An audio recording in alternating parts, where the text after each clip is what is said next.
Big boss house లో ఇవాళ elimination జరిగింది. చాలా అన్ఫేర్ అనిపించింది నాకైతే.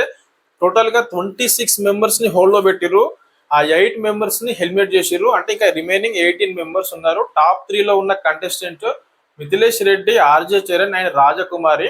అంటే వీళ్ళు ముగ్గురు ఖచ్చితంగా టాప్ 3 లో ఉన్నారు. ఇంకా రిమైనింగ్ 12 మెంబర్స్ కోసం అగ్ని పరీక్ష రేపటి నుంచి స్టార్ట్ అవుతుంది. కానీ ఇక్కడ 8 మెంబర్స్ కి అన్ఫేర్ జరిగిందని ఎందుకు అంటున్నా అంటే, వాళ్ళకు సెకండ్ అవకాశం మీరు ఇచ్చిర్రు. ఇంకో అవకాశంలో మీ టాలెంట్ ఏందో మీరు ప్రూవ్ చేసుకోవాలనే కదా వాళ్ళకు గ్రీన్ ఇచ్చారు, ఒకటో రెండో.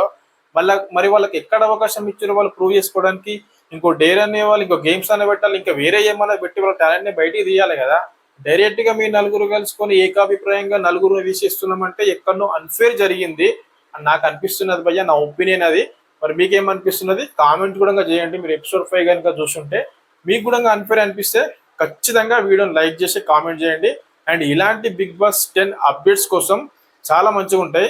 అప్డేట్స్ కావాలనుకుంటే సబ్స్క్రైబ్ చేసుకొని నన్ను ఫాలో అయిపోండి. అంతే, రోజు ఇలాంటి అప్డేట్స్ మీ ముందర తీసుకొస్తాను.